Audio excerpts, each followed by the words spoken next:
So D23 happened recently and there was quite a lot of stuff that came out of it, but I want to cover three series that are important to me.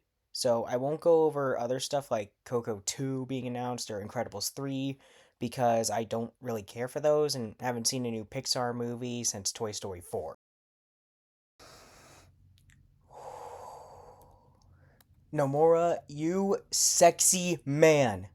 Finally, Disney is giving Kingdom Hearts the respect it deserves after carrying their ass in video games for over 20 years.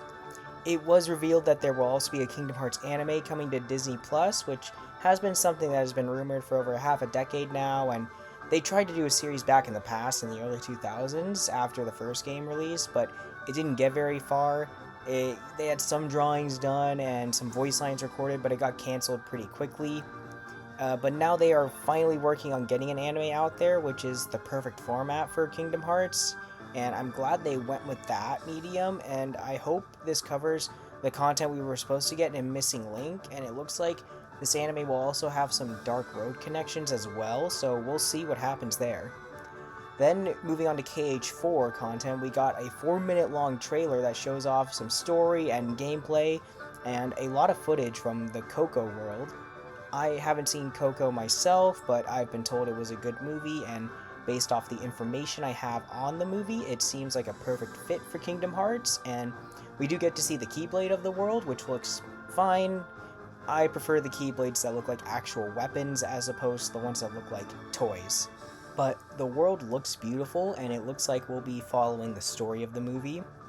Then there were the scenes in Quadratum, and we get confirmation that Sigurd, who first showed up at the older version of Scala at Kylum at the end of Union Cross, has made his way to Quadratum, along with Volley and, of course, Strelitzia, and I'm looking forward to see how the dynamic works between the four of them, as we have four different Keyblade wielders from four different, eras all here together. We also see that Riku will be arriving in Quadratum. We don't know where in the game exactly, but if I were to guess, I'm going to say some point in the late early game to mid game. I don't think they would sideline Riku for too long.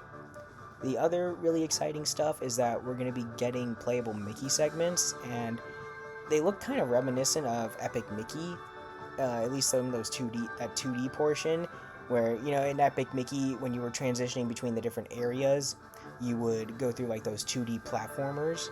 So it looks pretty kind of reminiscent of that. And we're also going to be getting playable Donald and Goofy sections, and we can kind of swap between the two. I've always wondered if they would actually make them playable, but it looks like KH4 will be the first time that they become playable within the main story. I guess they were technically playable in Days, but that was a side mode, and not actually part of the main story. It also looks like a reunion of our trio is inevitable in this game. We can see Donald and Goofy find themselves in the Coco world, likely retracing Sora's steps until, they eventually get to Quadratum as well. Overall, I'm really excited about KH4 and the upcoming anime, and I'm very optimistic about it all, and the only thing that can ruin this really is a delay. But I do hope that they've learned their lesson from the trailers of Kingdom Hearts 3, and they don't give away too much information before the game comes out. Also, please, for the love of God, I don't need Kairi becoming a master before Sora. I don't need her showing up to Quadratum and being like, "Hi Sora, it's been so long, I've missed you. Oh, also, by the way, I'm a master now. Haha, GG, it was easy. How'd you fail?"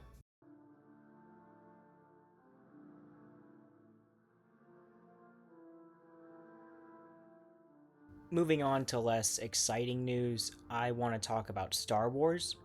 So, if there are three series or franchises that I've been most invested in for as long as I can remember, it's been Star Wars, Kingdom Hearts, and Fire Emblem. But right now, it's hard to feel anything about a lot of the Star Wars projects these days except apathy. Like, the last thing I was truly excited for was Andor Season 2, which wasn't all that long ago, but we've had so many projects being announced since then, and for the most part, I just feel nothing. Like, what did we get? Like, we got Starfighter news, and then a trailer that wasn't released to the public, so we can only go off of what others have said about it. And then we got Ahsoka Season 2. We did get a trailer for that. Season 1 was a letdown in hindsight and has done a lot of damage to Dave Filoni's reputation, I'd say, at least for me, and I can no longer give him the benefit of the doubt, and I don't really trust him with live action projects now, and I just feel like he's kind of a one-trick pony in terms of doing only good in like only animation projects. And I do like the scenes with Anakin, and I'm always happy to see Hayden coming back to play him, but like how much do they contribute to the plot and aren't just there for nostalgia baiting? And like, well, wait a minute, what the fuck is that? Exar Kun? Point is that there's not much going on with Star Wars that I can look at and be excited about. And I hate the idea of Sabine being a Jedi. I don't care if it was hinted at in Rebels. Not everyone needs to be a Jedi, and she doesn't need to become Tar Vizsla 2.0 to be interesting. In fact, I'd say she'd be more interesting if she were just a Mandalorian that just also happens to be wielding a lightsaber, but doesn't use the Force. At least I can appreciate that, like the Ninth Jedi, which was a short from Vision Season 1, is getting a full, like a more fleshed out series, because some of those shorts from Visions do deserve to be expanded upon, and I like to see them, experiment with the anime, sort of medium as a whole, but that's really the only positive I can say about that. Right now, I just look at new announcements and I think, oh, it'll probably be mid at best, and move on with my day. And it's depressing to think about, because 10 years ago, the excitement around Star Wars was pretty high and a lot of optimism, a lot of people talking about it, but nowadays we don't get that anymore. And sure, like some of these projects could surprise me, Starfighter could surprise me like Andor or Maul Shadowlord did, but I'm not going to hold my breath on that. And the only thing I can truly say I'm excited about wasn't even announced, and that's the third Jedi game by Respawn, because I just want to see how Cal's story ends, and I'm just hoping they don't fuck that up too. Now there's Marvel stuff. We got another Doomsday trailer, but more importantly, the cast of the X-Men was revealed, and maybe it's just because I'm so used to the Fox X-Men, but these guys look really young to be playing these characters. But that's probably intentional, and they want them to grow into those roles over time, and that's probably the intention behind those castings. The most talked about is easily Indy Navarrete as Rogue. We know she's got acting chops for sure, and it's a great story to go from relative nobody to starring in a Marvel movie, but to be Rogue, I don't know.